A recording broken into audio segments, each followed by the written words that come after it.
Atenção! Começa agora uma teleaula de História do Ensino Médio. Você vai assistir a teleaula de número 6. Bons estudos!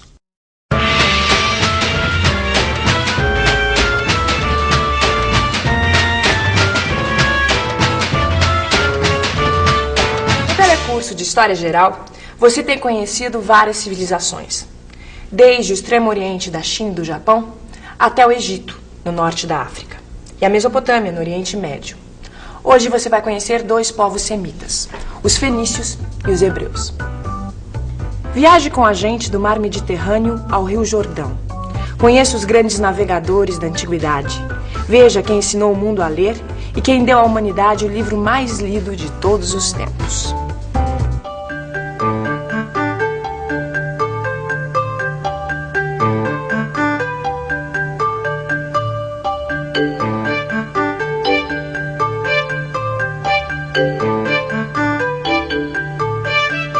Vamos agora para a terra dos fenícios. A Fenícia era uma estreita faixa de terra entre os montes do Líbano e o mar Mediterrâneo. O clima da região é variado. Nos vales faz calor e nas montanhas faz frio. A região é muito fértil por causa dos rios que a atravessam. Além disso, as montanhas eram cobertas por florestas de cedro, cuja madeira era usada para construir barcos. Vicente, olha, cedro do Líbano, essa madeira é famosa. É famosa mesmo. Olha, Gil, não é à toa que os fenícios se tornaram navegantes. Pensa uma coisa, de um lado eles tinham o mar Mediterrâneo e do outro lado uma floresta cheia de madeira boa para fazer barco. Bom, isso quer dizer então que enquanto outros povos semitas e ários brigavam para dominar a Mesopotâmia, os fenícios tratavam de ocupar o Mediterrâneo. Exatamente. Não é isso? Os fenícios levaram adiante a façanha de fazer com que as diversas culturas do Oriente Médio conhecessem umas às outras. Eles foram os grandes navegadores da antiguidade. Síria, 3.000 anos antes de Cristo. Os fenícios se fixam na região dos montes do Líbano e na costa do mar Mediterrâneo. Os gregos chamaram os fenícios de púnicos ou penícios, que quer dizer homens vermelhos. Isso porque eles usavam roupas tingidas de vermelho. Roupa tingida de vermelho? É. Mas espera aí, como é que eles aprenderam a tingir roupa? Com os povos da Mesopotâmia que não pode ter sido, porque eles não tinham tintas. Sim, mas eles viajavam tanto, Gil, que de repente eles chegaram no Egito, trouxeram as tintas de lá. Os fenícios foram o único povo que se dedicou exclusivamente ao comércio, fazendo a ligação entre povos e culturas distantes e desconhecidas. Mas eles nunca tiveram um país unificado. A Fenícia era formada por um grupo de cidades confederadas, que ajudavam umas às outras, mas eram independentes. A cidade mais forte liderava as outras. As principais cidades líderes foram Biblos, Sidom e Tiro. Os fenícios fundaram povoamentos e mercados como Cartago, Malta, Marsella e Sevilha. A decadência dos fenícios começa quando os impérios da Mesopotâmia se consolidam. 701 a.C., os assírios saqueiam Tiro. 574 a.C. é a vez dos caldeus invadirem Tiro, que desta vez é totalmente destruída. As outras cidades da Fenícia ficam dependentes do Império Persa. 333 a.C., o exército de Alexandre Magno domina todas as cidades fenícias. Ô Gil, agora no telecurso a gente está estudando a formação de vários impérios, né? Certo. De repente aparecem esses fenícios aqui que circulam por todos os impérios. Quer dizer, eles eram uma espécie de leva e trás. E sabe que isso me faz lembrar, Vicente, assim, dos mascates do interior. É sabe, mesmo? Além de comprar, de vender, eles aprendem e transmitem assim as novidades, os acontecimentos, as descobertas. E isso é cultura. É verdade mesmo. Agora, eu fiquei com uma curiosidade. De que povo será que os fenícios aproveitaram a forma de governo? O governo dos fenícios não foi igual em todas as cidades. Em alguns casos, o governo era exercido por um rei hereditário ou eleito. Em outros, por um conselho supremo. Apesar da existência do rei ou do conselho, quem governava de fato era uma assembleia dos comerciantes mais importantes da cidade. Os sacerdotes e os militares não eram muito importantes na sociedade fenícia, que tinha uma camada de homens livres, pescadores, artesãos e agricultores, e também escravos. Os fenícios organizaram as primeiras manufaturas, por assim dizer, onde aplicavam o que tinham aprendido com outros povos. Por exemplo, pegaram o vidro inventado pelos egípcios e produziram o cristal transparente. Mas a maior conquista dos fenícios foi o alfabeto. Eles simplificaram os hieróglifos egípcios. Criaram 22 desenhos que tinham sons diferentes. Foi assim que nasceu o alfabeto que usamos hoje. Eu falei para você, Vicente, olha, muito do que a gente viu nas outras teleaulas, os fenícios usaram e melhoraram. É verdade. Agora, e a religião deles, hein? A gente já viu que os sacerdotes não eram muito importantes para eles, né? Agora, que deus ou que deuses os fenícios adoravam, hein? Os fenícios eram politeístas, acreditavam em vários deuses. Adoravam os astros e as forças da natureza.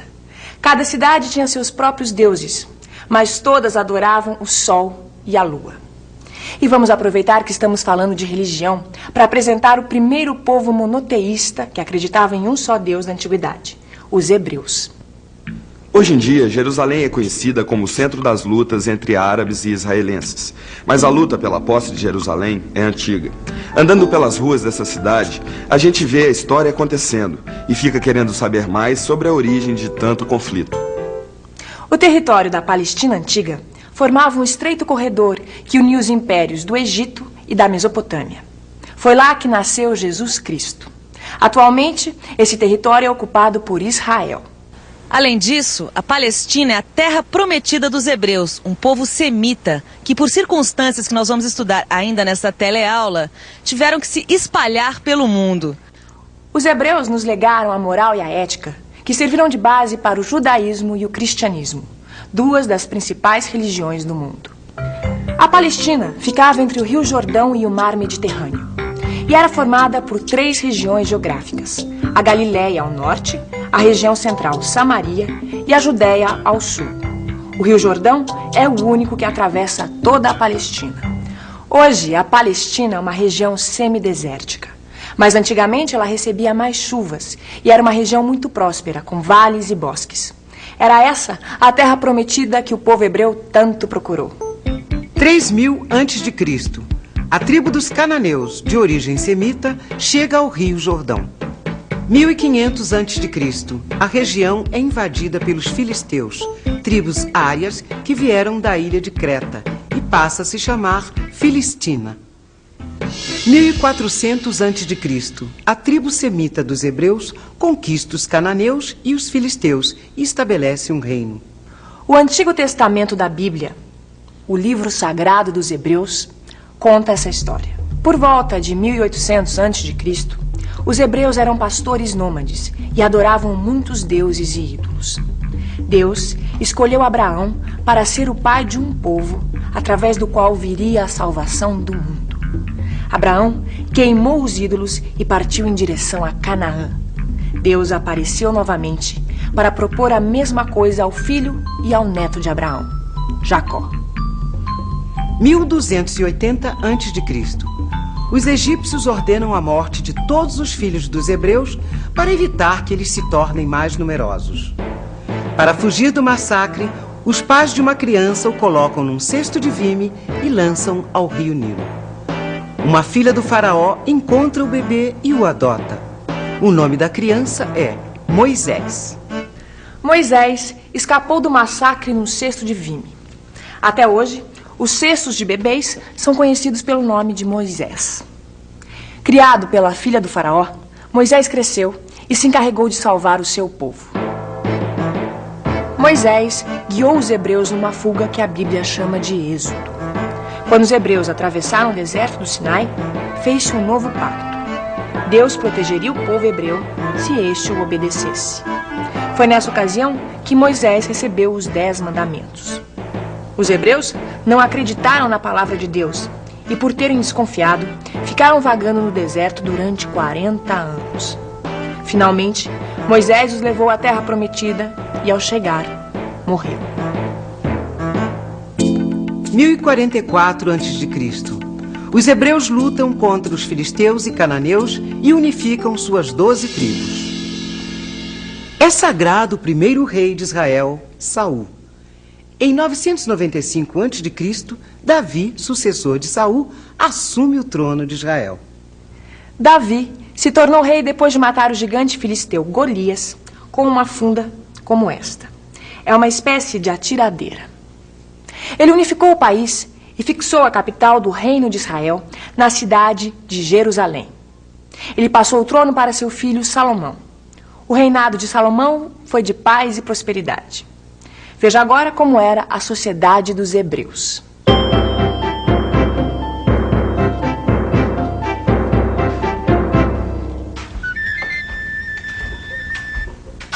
Mulher! Me dê um pouco dessa água. É uma honra para mim servir um membro do Conselho dos Anciãos. Eu venho do tempo em que éramos nômades. Primeiro fui obedecido como patriarca, chefe da família. Agora governo no conselho. O senhor lembra do rei Davi? Sim. Era um governo apoiado nos guerreiros. Salomão, nosso rei atual, governa sozinho. Tem poder absoluto. Salomão mandou construir este belo templo. Será que ele vai encher o templo de estátuas, como os fenícios? Não diga uma coisa dessa, mulher.